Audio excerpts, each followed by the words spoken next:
नर्मदे हर हर हर गंगे।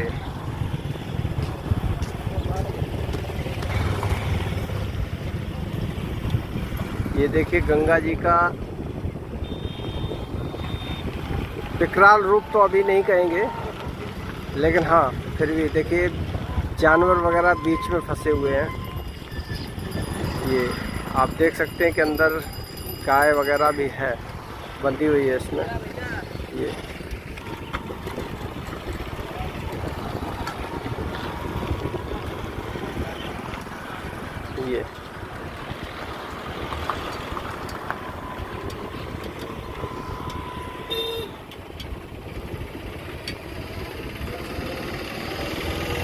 देखिए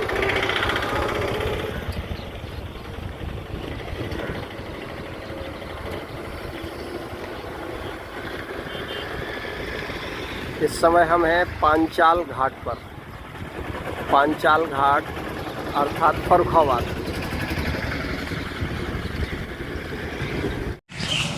नर्मदे हर, साथ में हर हर गंगे।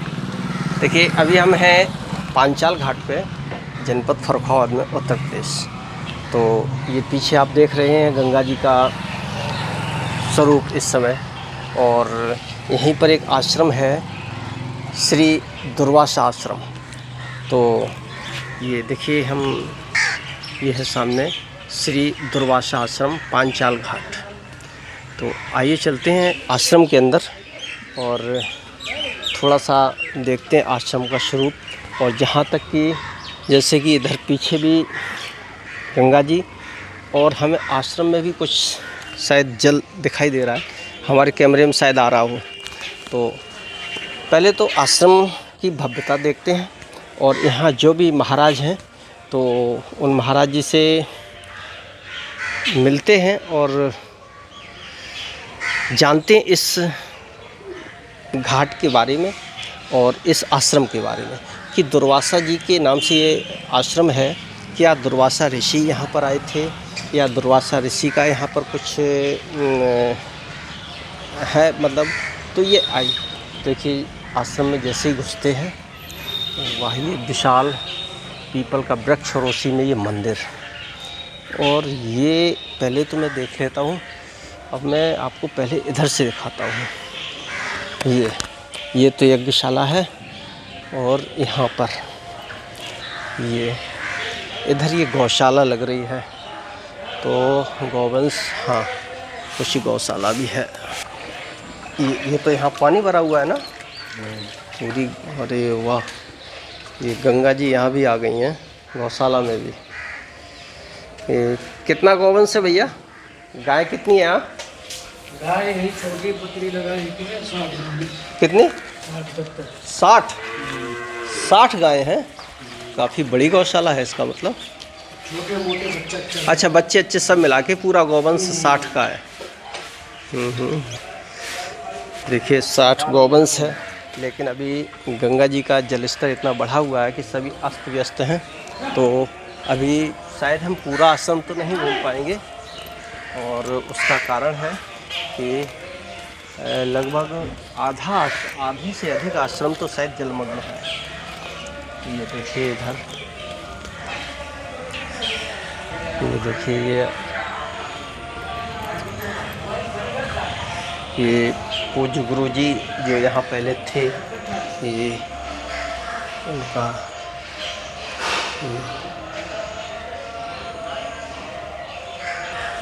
ये देखिए पूरा जलमग्न हो गया है। यहाँ पर भी गंगा जी का जल देखिए, ये फर्श में भी पानी भरा हुआ है। अब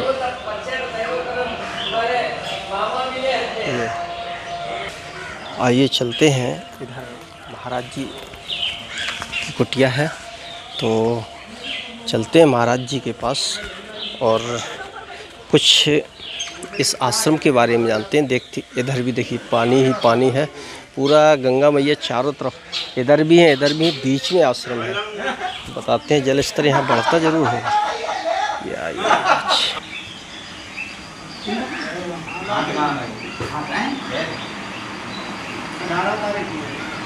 शीतल शीतल।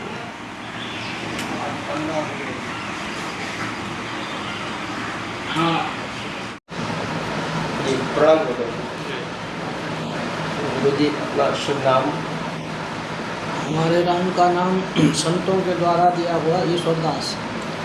ईश्वरदास जी। प्रभु ये थोड़ा सा चूँकि हम गंगा जी के किनारे हैं तो इस घाट की महिमा और ये आश्रम, हालांकि ये जिस नाम जो आश्रम का नाम है ये तो सर्वविदित है और महर्षि के बारे में सभी जानते हैं, तो थोड़ा सा आप बता देंगे हमारे दर्शकों को तो कल्याण हेतु कुछ।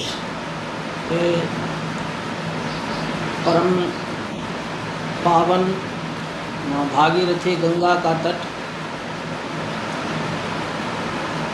अपने में अनूठी एक शास्त्रीय परंपरा। जैसे हमारी पहचान क्या है, हमारी पहचान है कि हम भारतीय हैं और भारत की पहचान है माँ गंगा। धन्य सुभूमि जहाँ सुरसरी, हम उस देश के वासी हैं जिस देश में गंगा बहती है। तो सर्वतीर्थमयी गंगा, गंगा मैया कलयुग का परम प्रधान तीर्थ हैं। अन्य युगों में अन्य तीर्थ रहे, कलयुग का तीर्थ माँ गंगा है। यह पांचाल घाट नाम से जो जगह है, पूर्व में इसका नाम था घटिया घाट। ऐसी किंवदंती है, यद्यपि शास्त्रों में ऐसा कुछ उल्लेख नहीं मिला, लेकिन यह किंवदंती है, सुनते हुए चले आ रहे हैं। श्रृंगी ऋषि को जब श्राप लगा कि उनके पिताजी ने ही श्राप दिया था कि तुम्हारे सींग निकले आए, क्योंकि उन्होंने एक धार्मिक राजा को श्राप दिया 7वें दिन तक शक काटेगा। जब समीक मुनि को पता लगा तो उन्होंने कहा कि तुमने एक धार्मिक राजा को श्राप दिया है। राजा यदि नहीं होगा तो प्रजा में अराजकता, भय आदि व्याप्त हो जाते हैं। तो उन्होंने श्राप दिया कि जाओ तुम्हारे जो है सींग निकले आए। तो सींग जमे तो उन्होंने फिर बाद में समीक मुनि ने, श्रृंगी ऋषि ने समीक मुनि जी से जो है अनुनय विनय की प्रार्थना की। तो समीक मुनि ने अपने पुत्र श्रृंगी ऋषि पर प्रसन्न हुए और उन्होंने कहा, ठीक है बेटा, ऐसा करो, गंगा मैया की परिक्रमा करो पैदल, और तुम्हारे ये सींग जो है परिक्रमा करते करते खत्म हो जाएंगे।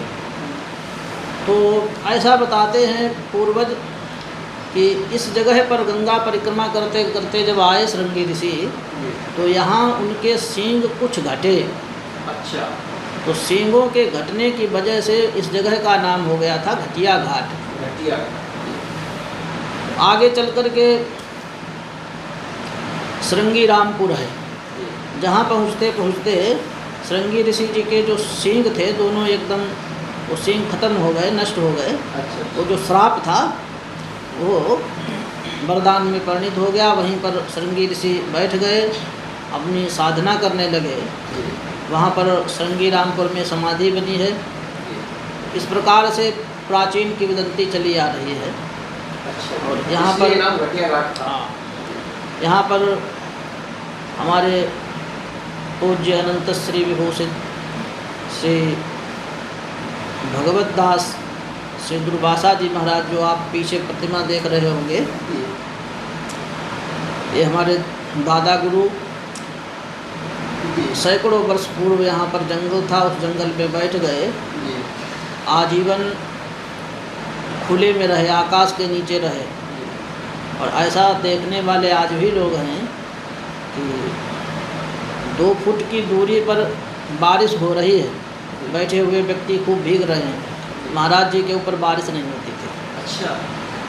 कभी महाराज जी झोपड़ी झापड़ा में भी नहीं रहे, खुले में आकाश के नीचे, सर्दी गर्मी बरसात, शीतोष्ण सुख दुखे सुतथा मान अपमानयो तुल्य निंदा स्तुरमोनि संतुष्टो एज केंचित। इस प्रकार से रहनी सहनी रही।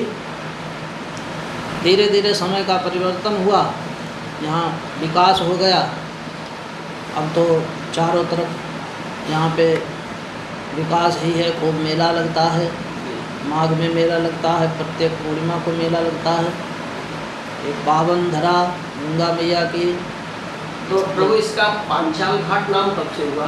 ये पांचाल घाट अभी कुछ दिन पूर्व, लगभग 4-6 वर्ष पूर्व, 10 वर्ष हुए होंगे, एक डीएम साहब आ गए थे, वेंकटेश चौहान जी। तो सब लोगों की सर्वसम्मति हुई, तो उन्होंने कहा कि ये घटिया शब्द अच्छा नहीं लग रहा है। जी। तो शास्त्रों में कोई उल्लेख भी नहीं मिल रहा था, तो उन्होंने विचार विमर्श किया, बोले घटिया शब्द अच्छा नहीं लग रहा है, तो यह यहाँ से लगभग 35-40 किलोमीटर की दूरी पे द्रौपदी जी की प्राकट्य वेदी है, जी। जो कंपिल नगरी। जी। तो वहाँ की, उनका नाम, एक नाम था पांचाली, तो पांचाली के नाम से ही बोले सब लोगों की सर्वसम्मति हुई, बोले पांचाल घाट नाम रख दें तो अच्छा रहेगा। द्रौपदी जी के नाम पर रखा गया। और इसका ऐसे भी प्रशासन में चर्चा चल रही है कि फर्रुखाबाद का भी नाम परिवर्तित करके, नाम बदल करके, जिस प्रकार से विश्व हिंदू परिषद और संघ आदि जो हमारे हिंदू संगठन हैं, वो अपने लिखा पढ़ी में भीष्म नगर लिखते हैं, फर्रुखाबाद नहीं लिखते हैं। तो इसका भगवान की कृपा से कभी शासन हो सकता है कि इसकी संस्तुति दे और फर्रुखाबाद का नाम बदल करके भीष्म नगर हो जाए, पांचाल नगर हो जाए। ऐसा हो जाएगा तो फर्रुखाबाद का एक जो प्राचीन गौरव है वो पुनः वापस हो जाएगा। अच्छा, ये भीष्म नगर के नाम से था। पांडवों से, मतलब पांडवों की यहाँ पर कुछ राहत, फर्रुखाबाद की पहचान। पांडव यहाँ पांडव आए, यहाँ से लगभग 30 किलोमीटर उत्तर की साइड में एक गांव है चक्राछा, उसको जो है एक चक्रा नगरी बोलते हैं। अच्छा। जहाँ पर पांडव अज्ञातवास में रहे थे एक ब्राह्मण के यहाँ, और उस समय एक दानव था, बकासुर नाम का दैत्य, वो चारों तरफ त्राही त्राही मचती थी, जहाँ भी गांव में चला जाता था। महाभारत में ऐसा प्रकरण है। तो वो बकासुर नाम का दैत्य यहीं पर रहता था। फतेहगढ़ में एक जगह है नवखंडा, अच्छा, वहाँ पर गुफाएं थी, तो उस गुफा में वो रहता था। तो सब एक पंचायत बैठी, तो वो राक्षस जो है इस बात पे सहमत हुआ कि हम परेशान नहीं करेंगे, एक गाड़ी सामान खाने का जो भी सामग्री, भोजन, और एक व्यक्ति प्रत्येक घर से जो लेकर के आएगा उसको हम खा जाएंगे। इस पे वो एक पंचायत हुई, उसमें सहमत हुआ। तो प्रत्येक घर का नंबर आता था। तो संयोग से उस दिन उसी ब्राह्मण के परिवार का नंबर था जहाँ पांडव आश्रय लिए हुए थे। तो पांडवों ने कहा कि हमारे रहते हुए ब्राह्मण देवता जिन्होंने हमें शरण दी, इनका किसी प्रकार से यदि क्षति होती है तो वो अपराध हमें लगेगा। तो फिर कुंती मैया के कहने पर भीम वो सामान, खाद्य सामग्री लेकर के और यहाँ आए, और वो सामान, खाद्य सामग्री तो भीम ने स्वयं खाए पी ली। उसके बाद में उस दानव का वध किया, और यहाँ से बच करके फिर जब उसकी ख्याति बढ़ने लगी तो रात्रि को चुप निकल आए, और निकल करके फर्रुखाबाद में आकर के जो बीच शहर में पांडेश्वर नाथ मंदिर है, शिवालय, पांडेश्वर नाथ की स्थापना पांडवों ने ही की थी। अच्छा। इसीलिए वो शिवलिंग जो है भगवान भोलेनाथ का, वहाँ पर पांडेश्वर, पांडवों के ईश्वर पांडेश्वर नाथ की स्थापना करके थोड़ी दूर पे गुड़गांव देवी जो मंदिर है, वो देवी की स्थापना गुरु द्रोणाचार्य ने की थी। अच्छा। प्राचीन इतिहास है। और फिर यहाँ से ही उनको सूचना मिली थी द्रौपदी स्वयंवर की, तो यहाँ से ही कंपिल गए थे, कांपिल नगरी में द्रौपदी स्वयंवर में, वहाँ पर द्रौपदी स्वयंवर होता है। द्रौपदी जी का स्वयंवर ये कंपिल में हुआ, कांपिल नगरी है ना, जो अब कंपिल कहा जाता है। प्राचीन इतिहास है। अच्छा, ये है। तो भगवान अच्छा ये आश्रम का नाम महर्षि के नाम पे क्यों रखा गया? आश्रम महाराज जी परम पूज्य रामानंदी वैष्णव संत थे। उनका नाम तो महाराज जी का अनंत श्री विभूषित श्री भगवत दास जी नाम था, लेकिन पुराने महात्मा वो थोड़ा क्रोध करते थे और गाली भी देते थे। पुराने महात्मा ये आज के समय में लोगों को खराब लगता है, लेकिन ये गाली और ये क्रोध महात्माओं की बाढ़ था। महात्मा इसलिए सब करते थे कि संसार हमारे पास न भटके। संसार आज के समय में तो हम लोग भेषधारी महात्मा संसार को अपने से चिपकाते हैं, हम लोग संसार से चिपकते हैं। वो सदैव ये चाहते रहे कि संसार हमारे पास न भटके, हमसे दूर रहे। हाँ, इसलिए वो क्रोध करते थे। यद्यपि संतों का क्रोध भी, वहाँ तो मार भी प्यार है। संत सद्गुरु माता पिता इनकी मार भी प्यार है। संतों ने कहीं पर किसी को श्राप दिया होगा तो वो वरदान ही सिद्ध हुआ होगा। तो क्रोध करने की वजह से अच्छा, महाराज जी को समाज में दुर्वासा के नाम से एक ख्याति मिली। अच्छा। महाराज जी क्रोध करते थे तो उनको दुर्वासा ऋषि जी की उपाधि दी गई थी, इसलिए दुर्वासा आश्रम, दुर्वासा ऋषि का दुर्वासा आश्रम करके। अच्छा भगवान, जैसे हम देख रहे हैं कि आश्रम में चारों तरफ इस समय गंगा मैया का स्वरूप दिखाई दे रहा है, तो आश्रम में भी काफ़ी हिस्सा आश्रम का जलमग्न हो गया है। ये तो गंगा मैया की कृपा है जी। गंगा मैया प्रतिवर्ष जो है आकर के चल कर के कृपा करती हैं, अंदर सब जो है पवित्र कर जाती हैं आश्रम। और बाढ़ के समय में थोड़ा दिक्कत तो होती है, आम जनमानस को सबको दिक्कत होती है। और दास का मानना तो यही है कि जीवन में कष्ट बने रहें, तितिक्षा बनी रहे। आज के समय में स्वयं से तो कोई कष्ट में रहना चाहता नहीं, सब सुख सुविधा में रहना चाहते हैं, हम भी रहना चाहते हैं। तो प्रकृति के द्वारा यदि कष्ट मिले, प्रकृति के द्वारा हमें तितिक्षा झेलनी पड़े, तो ये बहुत अच्छी बात है, भगवान की कृपा है। तितिक्षा साधु के जीवन में तो अनिवार्य है। साधु का पहला लक्षण ही तितिक्षा है। जहाँ तितिक्षा न रही तो वहाँ पर साधुता नहीं होगी। तितिक्षवः कारुणिकाः सुहृदा सर्वदेहिनां। ये तितिक्षा जो है, तितिक्षा का अर्थ होता है परिहार रहित कष्टों को सहन करने का नाम तितिक्षा है। परिहार रहित मतलब कष्ट यदि कोई आए तो उसका हम विकल्प न सोचें। विकल्प भी यदि हमने सोच लिया तो वो तितिक्षा नहीं होगी। यानी जो आ रहा है उसको सहर्ष स्वीकार करें, जो भी प्रभु भगवान की कृपा समझ करके उसको स्वीकार करें और मस्त रहें, व्यस्त रहें। अच्छा भगवान, जैसे मान लीजिए अगर जल स्तर और बढ़ता है मैया का, तो क्या मतलब कभी ऐसा हुआ कि आश्रम पूरा जलमग्न हुआ? पूरा जलमग्न हुआ। पिछली वर्ष इसमें जहाँ आप बैठे हैं इसमें खड़ा 2 फीट जल था। पिछली वर्ष इन दिनों में लगभग 2 महीने तक रहा। अच्छा। नीचे ऐसी भी स्थिति रही कि नीचे नाव चलानी पड़ी, ऐसी भी स्थिति रही। तो अगर कहा जाए कि जल स्तर अगर और बढ़ता है तो ये जगह भी सुरक्षित नहीं है। सुरक्षित नहीं है। सुरक्षित तो संसार में ऐसी जगह है कौन सी जहाँ सुरक्षित हो व्यक्ति? कहीं पर सुरक्षित नहीं। जो लोग पहाड़ों पर टंगे हैं वो वहाँ भी सुरक्षित नहीं है ना। जहाँ पर ऐसा कोई जगह है ही नहीं जहाँ सुरक्षित हों। जो लोग कहीं जहाँ पर नदी नहीं है, कोई नाला भी नहीं है, वहाँ भी भय है। ये जरूर है कि भय का रूप अलग हो। भय का रूप तो बहुत अच्छा लगा आपसे मिल करके और इस स्थान के बारे में जान करके, क्योंकि हमारे मन में ये रहता था, बचपन से सुनते आते थे कि घटिया घाट, तो मन में लगता था कि ऐसा नाम क्यों है।